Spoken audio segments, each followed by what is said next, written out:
Bonjour, c'est Dominique. Alors là, je donne l'option de faire le couvercle avec du papier cartonné. Alors, ça prend quand même quelque chose d'assez épais. Vous pouvez utiliser du 225 grammes ou plus. Et puis, vous allez voir, c'est très facile. Alors, ce qu'on doit faire, c'est qu'on doit mesurer. Alors, on ferme notre boîte. D'ailleurs, j'ai réparé ici celui qui était trop grand, qui était trop haut. Je ne pouvais pas l'avoir plus haut que les autres, ça n'aurait pas fonctionné. Alors, je mesure le dessus de ma boîte.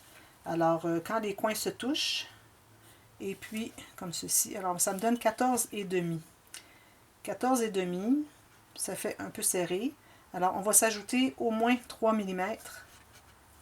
Ça donnait 14,5 plus 3. Alors, moi, j'irai à 14,7. Alors, calculez, voir 3 mm chaque côté. Même que j'irai à 15. Un petit peu. Allez à 14,8. Alors, on se calcule 14,8. On va d'abord se faire une ligne. Alors là, j'ai ici une feuille de format A4. Alors, on se fait premièrement une ligne de l'épaisseur du carton, alors de la boîte, ce qu'on veut avoir, le rebord du couvercle. Alors, je l'ai fait à 3 cm. Ensuite, je me fais on a dit 14,8, comme ceci. Alors, il ne doit pas être trop serré, puis ça se ferme, mais pas trop large pour pas qu'il veuille s'enlever toujours. Hein. Ensuite, je me fais une autre ligne à 3. Je fais la même chose de l'autre côté. Alors, je vais commencer par ici. 3. 14,8. Et un autre 3. Là, ce que je vais faire, c'est que je vais couper à la ligne la plus loin. Alors, je vais commencer par celle-ci. Alors, j'ai le 3, 14,8, 3. Je coupe à ma marque que je me suis faite. C'est la première fois que je l'ai fait celui-là, mais j'ai une bonne idée comment ça se fait, alors j'espère que ça va bien aller. Ensuite, encore, ici, j'ai 3, 14,8 et 3, alors je coupe ma ligne ici, bien droit. Hein? Ensuite, ce qu'on fait, c'est qu'on prend notre planche à tracer les lignes de pliure. Et on va faire les lignes là où est-ce qu'on a fait les marques. Alors ici, jusqu'en bas.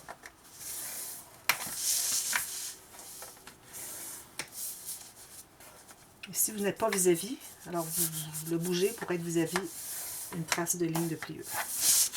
Voilà. Ensuite, ce qu'on fait, on va effacer nos marques.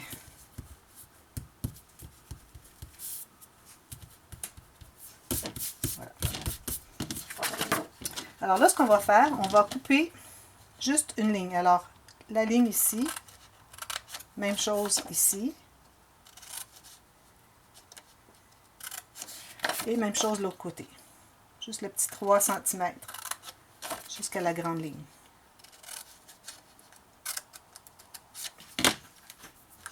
Alors là, maintenant, ce que ça donne, ça fait qu'on peut plier les coins comme ceci. On peut plier ceci comme ceci. On plie lui vers l'intérieur. Les coins comme ceci. Soit bien droit, hein? Comme ceci. Plier vers l'intérieur. Et plier vers l'intérieur. Tout ce que vous avez à faire maintenant, alors vous allez biseauter un tout petit peu les petits morceaux, les petits carrés de 3 par 3, vous allez biseauter chaque côté. Alors du côté de la coupure et du côté du rebord. Tout simplement, un tout petit peu, pas beaucoup, hein? Jusqu'au coin. On fait ça les 4 coins, 4 côtés. Alors moi, c'est ce que j'ai vu qui est fait le plus souvent sur YouTube. J'ai jamais vu avec le carton plus épais, comme je vais faire moi dans la prochaine. C'est la deuxième option, mais moi ça va être l'option que je vais faire pour ma boîte parce que je trouve que ça fait vraiment très joli. Ça fait très solide, les gens apprécient. Et un dernier petit biseautage. Alors, vous voyez maintenant ce qu'on a. On a biseauté un peu ici et ici, du côté de la coupure et du côté comme ceci. Alors, tout ce qu'il nous reste à faire maintenant, c'est de plier et coller à l'intérieur. On peut le plier comme ceci. Ou bien vous avez le pli ici et qu'on ne voit rien. Ou bien vous avez le pli comme ceci, mais ça va être maté de toute façon. Alors, moi, je pense que je vais y aller avec ça. On met la colle, tout simplement. J'ai hâte de voir si la grandeur est bonne. Sinon, je vais vous ajuster la grandeur, je vais vous la redonner Alors, écoutez la vidéo jusqu'à la fin, au cas où j'ai à reviser sur les mesures. Je ne le referai pas au bout de mesure, je vais juste vous donner les mesures. Tout simplement comme ceci.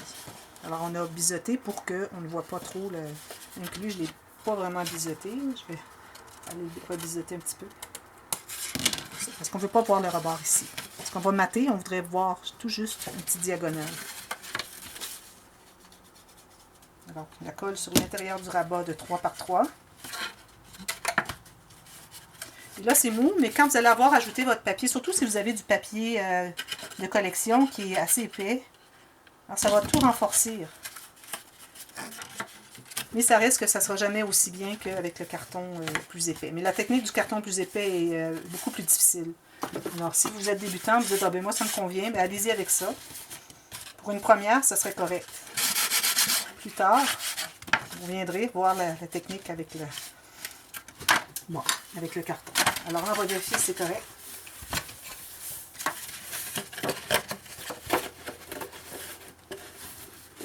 Vous voyez, c'est parfait. Simplement. Même qu'on aurait pu l'avoir un petit peu plus... Quand vous avez maté à l'intérieur, ça va enlever un petit peu d'espace, parce que là, on ne voudrait pas voir ça. On voudrait que ça soit vraiment fermé. J'aurais peut-être pu le faire un tout petit peu plus petit ici.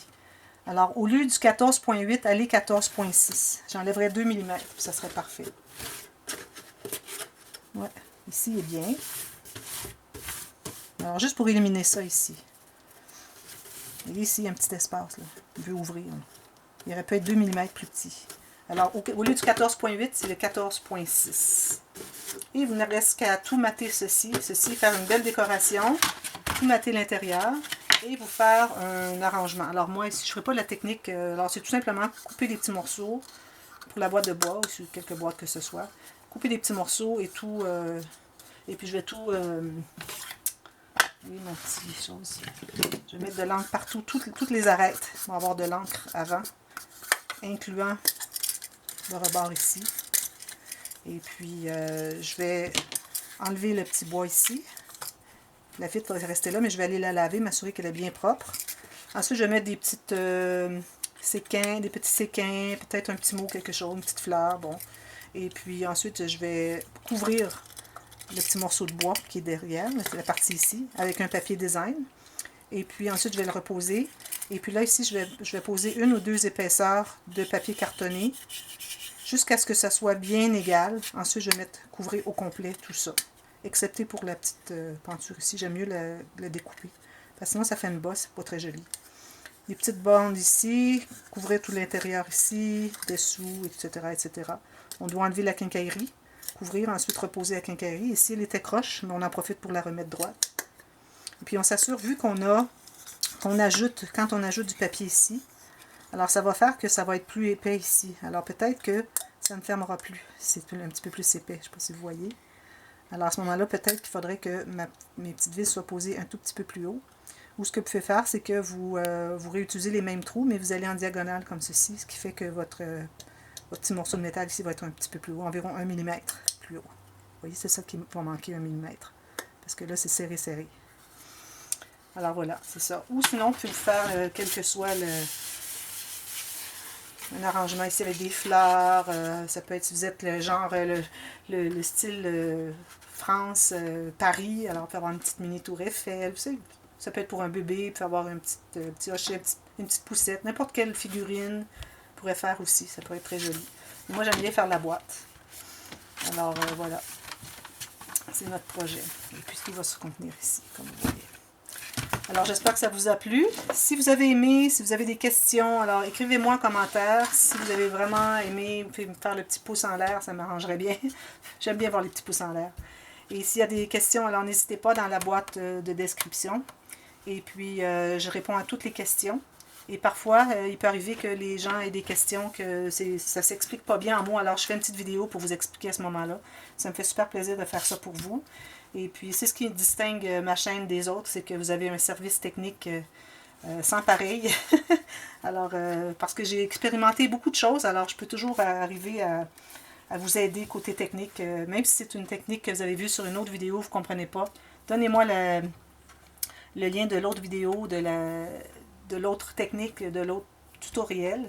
Et puis, je pourrais vous expliquer comment ça a été fait, parce que avoir un album, voir une interaction, une technique, quelle qu'elle soit, juste la voir, je vais pouvoir vous démontrer comment la fabriquer. Alors ça, c'est un autre service que je peux vous aider, mais vous êtes toujours mieux d'aller voir ma chaîne en premier, parce qu'on apprend vraiment bien. Les gens me disent, puis j'apprécie beaucoup. Et puis, n'oubliez pas de partager sur les réseaux sociaux, vous abonner si ce n'est pas déjà fait, cliquez sur la petite clochette pour être avisé aussitôt qu'il y a une nouvelle vidéo. Il y en a à peu près tous les jours. Hein. J'essaie d'avoir quelque chose à tous les jours. Parfois, c'est un petit tuto express, parfois, c'est un dévoilement, le début d'une technique, le début d'une série. Parfois, c'est tout simplement un projet que j'ai fait qui n'a pas de tutoriel, parce que ce n'est pas tous les projets que je fais des tutoriels. Les plus gros, j'en fais pas nécessairement. Alors que quoi que ce soit, j'ai à peu près à tous les jours quelque chose à publier. Et puis, allez voir Instagram. J'ai des photos parfois qui sont inédites. Alors, vous les voyez seulement sur Instagram. Alors, c'est parfois dans le feu de l'action pendant que je suis en train de travailler. Aussi, vous allez voir ma page Facebook. Et puis, Pinterest. J'ai maintenant Pinterest. Alors, c'est toujours le même nom. Alors, c'est Création Scrap Dominique. Et puis, voilà. Excepté sur YouTube, c'est André Demers. Alors, merci beaucoup d'avoir regardé et j'espère que ça vous a plu. À la prochaine. Bye bye.